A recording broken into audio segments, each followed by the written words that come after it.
एक बार की बात है, एक बहुत बड़ी कंपनी थी। वो कंपनी कुछ दिनों से बहुत घाटे में चल रही थी। इस बात से उस कंपनी का मालिक और उस कंपनी के सारे एम्प्लॉयज़ बहुत परेशान थे, क्योंकि जब कंपनी की ही ग्रोथ नहीं हो रही थी तो उनकी भी ग्रोथ नहीं हो पा रही थी। अब उस कंपनी के सारे लोग इस बात से परेशान थे कि आखिर किस कारण से हमारी कंपनी की ग्रोथ रुक सी गई है। सारे लोग उस कारण को ढूंढने में लगे थे। तो एक दिन उस कंपनी के मालिक ने सभी एम्प्लॉयज़ के टेबल पर एक लेटर रख दिया। जब सारे एम्प्लॉयज़ ने उस लेटर को खोल कर देखा तो उस लेटर में लिखा हुआ था कि इतने दिनों से जो हमारी कंपनी की ग्रोथ नहीं हो पा रही थी, उसका कारण हमारी ही कंपनी का एक इंसान था, जिसकी आज डेथ हो चुकी है, और हम सब लोग उस इंसान के फ्यूनरल पर अभी जा रहे हैं। सारे लोग रेडी हो जाओ। जब सारे एम्प्लॉयज़ ने वो लेटर पढ़ा तो उन एम्प्लॉयज़ को खुशी तो बहुत हुई कि जिस इंसान की वजह से हमारी कंपनी की ग्रोथ नहीं हो पा रही थी, अब वो इंसान इस दुनिया में नहीं रहा और अब हमारी कंपनी फिर से ग्रो करने लगेगी।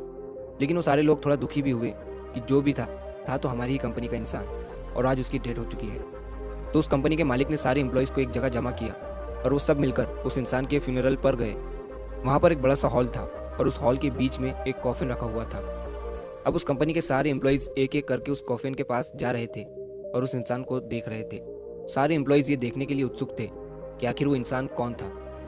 तो जब एक एक करके सारे एम्प्लॉयज़ उस कॉफिन के अंदर देख रहे थे तो वो सारे हैरान हो जा रहे थे। दरअसल उस कॉफिन में कोई इंसान नहीं था, बल्कि उस कॉफिन में एक मिरर रखा हुआ था, जिसमें उन सारे एम्प्लॉयज़ को अपनी खुद की ही शक्ल नजर आ रही थी। दोस्तों, इस कहानी से हमें ये सीख मिलती है कि हमारी ज़िंदगी में हम जिस भी पोजीशन पर है वो हम किसी और की वजह से नहीं, बल्कि अपनी खुद की ही वजह से है। हम बहुत सी बार अपनी परिस्थितियों को दोष देते हैं, मजबूरी को दोष देते हैं, लेकिन हम ये नहीं सोचते हैं कि आज हम जो मजबूर है या आज हम पर जो परिस्थिति है वो भी हमारी खुद की ही वजह से है। हम हमेशा अपने काम को कल पर टालते रहते हैं। काम करने का भी मूड नहीं है, ये सब बहाने देकर हम खुद को ही कभी आगे नहीं बढ़ने देते हैं। अगर हम अपने काम में अपना 100% नहीं देंगे तो हमारी ग्रोथ कभी नहीं हो सकती। सपने तो हम बहुत बड़े बड़े देख लेते हैं, लेकिन बाद में हमें खुद पर ही शक होने लगता है कि क्या ये मेरे सपने सच हो पाएंगे, क्या मैं इन सपनों को सच कर पाऊंगा।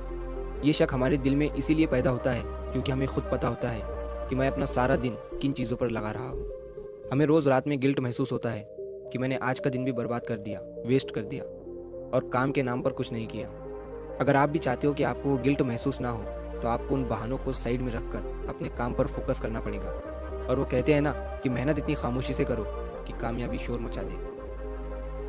तो अगर आप इस कहानी को और भी लोगों तक पहुंचाना चाहते हो तो इस वीडियो को लाइक करिए, ताकि यूट्यूब इस वीडियो को और भी लोगों तक पहुंचाए। और अगर कहानी अच्छी लगी हो तो चैनल को सब्सक्राइब ज़रूर करिए। मिलता हूँ मैं अगली बार इसी तरह की कहानी के साथ। तो सब्र करो, शुक्र करो और ज़िंदगी में आगे बढ़ो।